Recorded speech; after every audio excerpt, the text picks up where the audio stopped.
बहुत समय पहले की बात है। एक गांव में एक परिवार रहता था। उस परिवार में एक बुढ़िया माई अपने बेटे और बहू के साथ रहा करती थी। बुढ़िया माई के पास ढेर सारी गाय भैंसें और बकरियां थीं, जिन्हें बुढ़िया माई रोज जंगल में चराने ले जाती थी। वह उनका दूध निकालती और बेचती थी। जो दूध बच जाता उससे वह दही, छाछ और घी बनाकर बेचती। बुढ़िया माई का बेटा भी मेहनत मजदूरी करता था। इसी तरह से उनके घर का गुजारा हो रहा था। बुढ़िया माई इन सभी कामों को करने के साथ साथ रोज शालिग्राम भगवान की पूजा किया करती थी। वह सुबह शाम शालिग्राम भगवान को भोग बनाकर भोग लगाती, उनकी आरती करती और भजन कीर्तन करती। यही उसकी दिनचर्या थी। एक बार की बात है, बुढ़िया माई माघ मास में एक महीने के लिए हरिद्वार जाकर माघ स्नान करना चाहती थी। परंतु अब वह सोचने लगी, मेरे जाने के बाद घर का इतना सारा काम मेरी बहू अकेले कैसे करेगी। गाय भैंस और बकरियों को जंगल में चराने ले जाना, दूध निकाल कर दूध बेचना, दही छाछ घी बनाकर बेचना और साथ में घर का बहुत सारा कामकाज भी करना। इसके अलावा मेरे शालिग्राम भगवान की सेवा और पूजा भी तो करनी है। बहू अकेली यह सारा कामकाज कैसे करेगी। यही सोचकर बुढ़िया माई उस दिन उदास बैठी हुई थी, क्योंकि उसका मन तो था कि वह हरिद्वार जाए और माघ मास का स्नान करे। शाम को जब बुढ़िया माई का बेटा हरिया मजदूरी करके घर आया, तो उसने अपनी माँ को उदास बैठे हुए देखा। उसने पूछा, माँ क्या बात है, आज तुम कुछ उदास लग रही हो। अपने बेटे के इस सवाल पर बुढ़िया माई कुछ देर तो चुप रही, लेकिन दोबारा पूछने पर वह अपने बेटे से बोली, बेटा हरिया माघ का महीना लगने वाला है। मेरा मन करता है कि इस बार मैं भी माघ मास में हरिद्वार जाकर माघ स्नान करूं। परंतु बेटा मेरे जाने के बाद बहू घर का सारा काम काज अकेले कैसे संभालेगी। तब बुढ़िया माई का बेटा हरिया अपनी माँ से बोला, माँ अगर तुम्हारा मन हरिद्वार जाकर माघ स्नान करने का हो रहा है तो तुम अवश्य जाओ। तुम्हारी बहू तुम्हारे पीछे घर का सारा काम काज संभाल लेगी। तब बुढ़िया माई अपने बेटे से बोली, बेटा तू एक बार अपनी पत्नी से पूछकर देख ले। हरिया ने कहा, हाँ माँ, मैं अपनी पत्नी से अभी पूछे लेता हूँ। वह अपनी पत्नी पार्वती को आवाज लगाकर कहता है, अरे ओ पार्वती, जरा इधर तो आ। पति के बुलाने पर हरिया की पत्नी पार्वती आई। हरिया ने अपनी पत्नी पार्वती को पूरी बात समझाई। अब बुढ़िया माई की बहू, जो बहुत ही नेक और सीधी सादी थी, स्वभाव की बहुत ही सरल थी, दुनियादारी की चालाकियां उसे नहीं आती थीं। उसने अपनी सासू माँ से कहा, माँ जी, अगर आपका मन है माघ स्नान करने का तो आप हरिद्वार जाकर माघ स्नान अवश्य करें। मैं आपके पीछे आपका सारा काम संभाल लूंगी। तब बुढ़िया माई ने गाय भैंसों का पूरा कामकाज अपनी बहू पार्वती को समझाया, कैसे दूध दही घी बेचने जाना है। रोज सुबह जल्दी उठकर स्नान करने के बाद मेरे शालिग्राम भगवान को स्नान कराना है और उनकी पूजा करनी है। घी का दीपक जलाना है। सुबह शाम आरती करके मेरे ठाकुर जी को भोग लगाना है। बहू ने सारा काम अपनी सासू माँ से अच्छी तरह से समझ लिया। तब बुढ़िया माई निश्चिंत हो गई और एक महीने के लिए हरिद्वार में माघ स्नान करने के लिए चली गई। अब दूसरे दिन बुढ़िया माई की बहू सुबह जल्दी जग गई। स्नान करके उसने शालिग्राम भगवान को स्नान कराया, घी का दीपक जलाकर आरती की और भोग बनाकर शालिग्राम भगवान को एक थाली में भोजन परोसा। साथ में एक लोटे में जल भी रख दिया और शालिग्राम भगवान से बहू ने कहा, हे शालिग्राम भगवान, आप भोजन कर लेना और पानी भी पी लेना। मैं आकर झूठे बर्तन ले जाऊंगी, क्योंकि मुझे घर का बहुत सारा काम करना है। ऐसा कहकर बुढ़िया माई की बहू पार्वती गाय भैंस और बकरियों का दूध निकालकर बेचने चली गई। जब पार्वती वापस आई तो उसने देखा कि शालिग्राम भगवान के पास भोजन की थाली ज्यों की त्यों रखी है। अब बुढ़िया माई की बहू ने सोचा, शायद मेरी पूजा पाठ में कोई कमी रह गई, इसलिए ठाकुर जी ने भोजन नहीं किया, या फिर शालिग्राम भगवान को सासू माँ की याद आ रही होगी, इसलिए उन्होंने भोजन नहीं किया। फिर थोड़ी देर के बाद बुढ़िया माई की बहू ने वापस आंखें बंद की और शालिग्राम भगवान की स्तुति करके बोली, हे ठाकुर जी, हे भगवान, आज मेरी पूजा पाठ में कोई गलती हो गई है तो आप मुझे माफ़ कर दें, लेकिन आप भोजन अवश्य कर लें। और फिर उसने सोचा कि शायद मैंने पर्दा नहीं लगाया, इसलिए भगवान ने भोजन नहीं किया होगा। तभी पार्वती तुरंत उठी और मंदिर में भगवान का पर्दा लगाकर बोली, हे शालिग्राम भगवान जी, मैंने आपका पर्दा लगा दिया है, अब आप भोजन कर लीजिए, आपको कोई नहीं देखेगा। मैं थोड़ी देर में फिर से आती हूँ, क्योंकि मुझे घर के बहुत से कामकाज करने हैं। इतना कहकर पार्वती वहाँ से चली गई और घर का सारा काम खत्म करके वह फिर से मंदिर में आई और पर्दा उठाकर देखा। भोजन की थाली में भोजन तो ज्यों के त्यों ही रखा था। तब पार्वती ने कहा, हे ठाकुर जी, अगर आप भोजन नहीं करेंगे तो मैं भी भोजन नहीं करूँगी, क्योंकि मेरी सासू माँ तो पूरे 1 महीने के लिए हरिद्वार माघ स्नान करने गई है। अगर आपको मेरी सासू माँ की याद आ रही है तो आप चिंता ना करें। 1 महीने के बाद माँ जी वापस घर आ जाएंगी और फिर वही आपकी सेवा पानी और पूजा पाठ करेंगी और वही आपको भोजन भी खिलाएंगी। अभी आप भोजन कर लीजिए। अगर आप इस तरह 1 महीने तक कुछ नहीं खाएंगे तो आप बहुत कमज़ोर हो जाएंगे, बिल्कुल दुबले पतले हो जाएंगे और बीमार पड़ जाएंगे। जब मेरी सासू माँ आएगी और आपको ऐसी हालत में देखेगी तो मुझे बहुत ज़्यादा नाराज़ होगी। अगर आप भोजन नहीं खाएंगे तो देख लो, मैं भी भोजन नहीं खाऊंगी।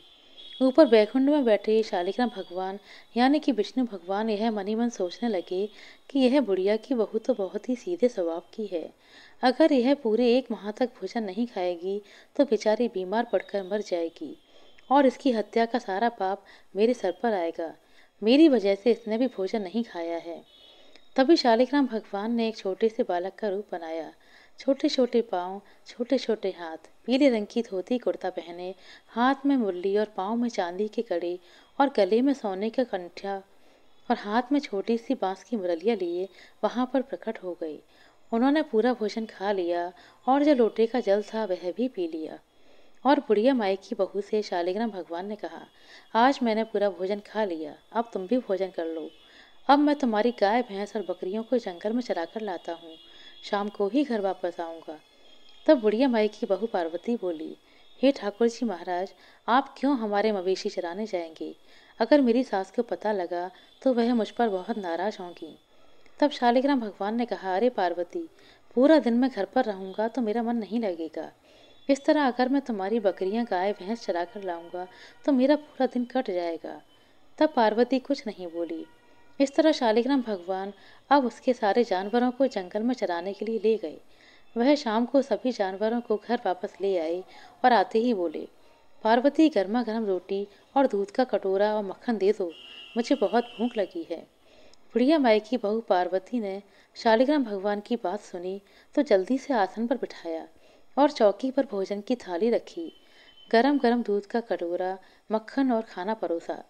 भगवान शालिग्राम ने भोजन खाया, मक्खन खाया और गरम गरम दूध पिया। वापस अपनी मूर्ति में चले गए। अब तो ऐसा रोज ही होने लगा।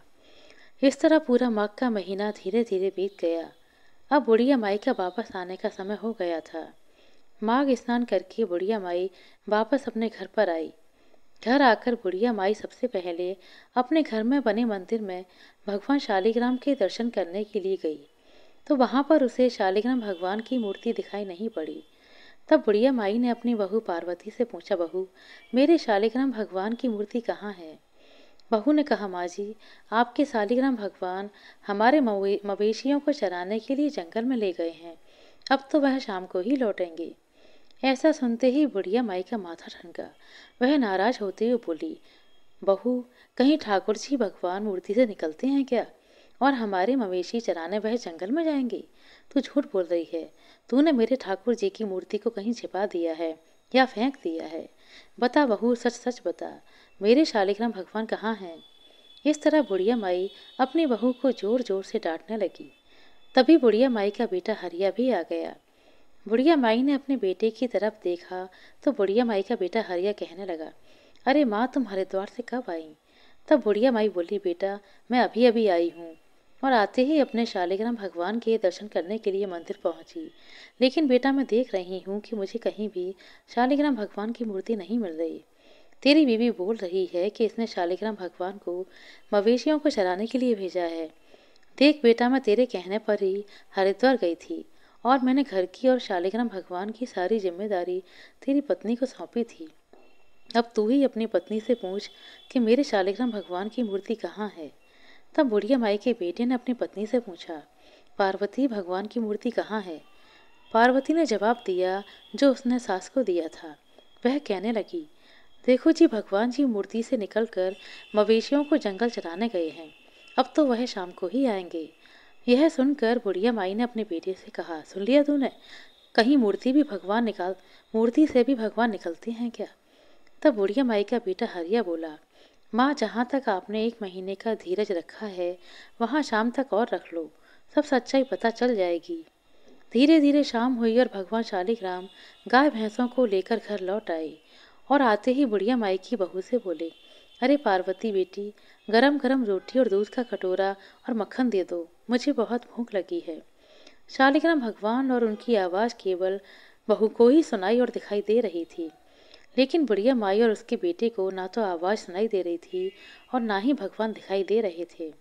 तब बहू अपनी सासू माँ से बोली, देखिए माँ जी, आ गए आपके शालिग्राम भगवान, अब आप इनसे स्वयं ही पूछ लीजिए। तब बुढ़िया माई और बुढ़िया माई का बेटा हरिया बोला, पार्वती कहाँ है भगवान, हमें तो कुछ भी दिखाई नहीं दे रहा। तब बहू कहने लगी, ये सामने तो खड़े हैं, मुझे तो दिखाई दे रहे हैं। बुढ़िया माई अपने बेटे से बोली, देख बेटा, मैं सही कह रही हूँ, तेरी बीवी हमें पागल बना रही है। अब तो तू भी मेरे सामने खड़ा है। दोपहर से शाम हो गई, लेकिन यह बहाने पर बहाने बनाई जा रही है। इसने सच्चाई नहीं बताई। इस पर काम का बोझ ज़्यादा था, इसलिए इसने शालिग्राम भगवान की मूर्ति को कहीं फेंक दिया है, ताकि इसे मेरे शालिग्राम भगवान की पूजा ना करनी पड़े। यह सुनकर बहू कहने लगी, नहीं माँ जी, मैं झूठ नहीं बोल रही। बहू हाथ जोड़कर शालिग्राम भगवान से बोली, हे ठाकुर जी, आप जैसे मुझे दिखाई दे रहे हैं, वैसे ही आप मेरी सास और मेरे पति को भी दिखाई दीजिए, नहीं तो वह मुझे झूठा साबित कर देंगे। तभी बुढ़िया माई और उसके बेटे को भी शालिग्राम भगवान के दर्शन हुए और दोनों माँ बेटे भगवान के चरणों में गिर पड़े। बुढ़िया माई रोते रोते शालिग्राम भगवान से बोली, हे ठाकुर जी महाराज, मैंने अपनी पूरी उम्र आपकी पूजा करते हुए बिताई, आपने कभी मुझे दर्शन नहीं दिए और ना ही मेरा भोग स्वीकार किया। मेरी बहू ने 1 महीने माघ मास में आपकी पूजा पाठ की और भोग लगाया, तो आपने न केवल उसे दर्शन दिए, बल्कि उसका भोग भी स्वीकार किया और उसके जानवरों को भी जंगल में चराकर लाए और उसके घर में रहने लगे। तब शालिग्राम भगवान बुढ़िया माई से बोले, अरे बुढ़िया माई, तूने तो मुझे मात्र पत्थर की मूर्ति समझा था, लेकिन तेरी बहू ने तो मुझे एक जीती जागती आत्मा समझा, इसलिए मैंने उसे दर्शन दिए और उसके भोजन को भोग को स्वीकार किया। बुढ़िया माई, तेरी बहू बहुत ही सच्ची और सीधी सादी है, बहुत ही सरल है और ऐसे ही लोगों पर मैं रीझता हूँ। तब बुढ़िया माई कहने लगी, हाँ ठाकुर जी, मुझे अपनी गलती का एहसास हो गया है। यह सच्चाई मानकर बुढ़िया माई हाथ जोड़कर अपनी गलती के लिए शालिग्राम भगवान से क्षमा मांगने लगी। शालिग्राम भगवान जाते जाते बुढ़िया माई के घर को ठोकर मारकर चले गए, जिससे उसका घर सुंदर महल में बदल गया और घर में अन्न और धन के भंडार भर गए। 3 महीने के बाद ही बुढ़िया माई की बहू पार्वती गर्भवती हुई और उसे 9वें महीने में एक सुंदर पुत्र प्राप्त हुआ। हम यही प्रार्थना करते हैं कि हे शालिग्राम भगवान, आपने जैसे बुढ़िया माई की बहू को दर्शन दिए और उसका भोग स्वीकार किया, वैसे ही ठाकुर जी महाराज जो यह कहानी कह रहे हैं और इस कहानी को सुन रहे हैं, उन सब पर अपनी कृपा हमेशा बनाए रखो। उनको भी दर्शन दो और उनके भी भोग को स्वीकार करो, उनकी सभी मनोकामनाओं को पूर्ण करो। तो बोलो ठाकुर जी महाराज की जय, बोलिए शालिग्राम भगवान की जय। आशा करते हैं दोस्तों, आपको हमारे द्वारा सुनाई गई यह कहानी अच्छी लगी होगी। कहानी अच्छी लगी हो तो कृपया लाइक कर दें, शेयर कर दें। चैनल पर नए हैं तो सब्सक्राइब कर लें। अपना कीमती समय देने के लिए बहुत बहुत धन्यवाद। मिलते हैं अगली वीडियो में, तब तक के लिए नमस्कार।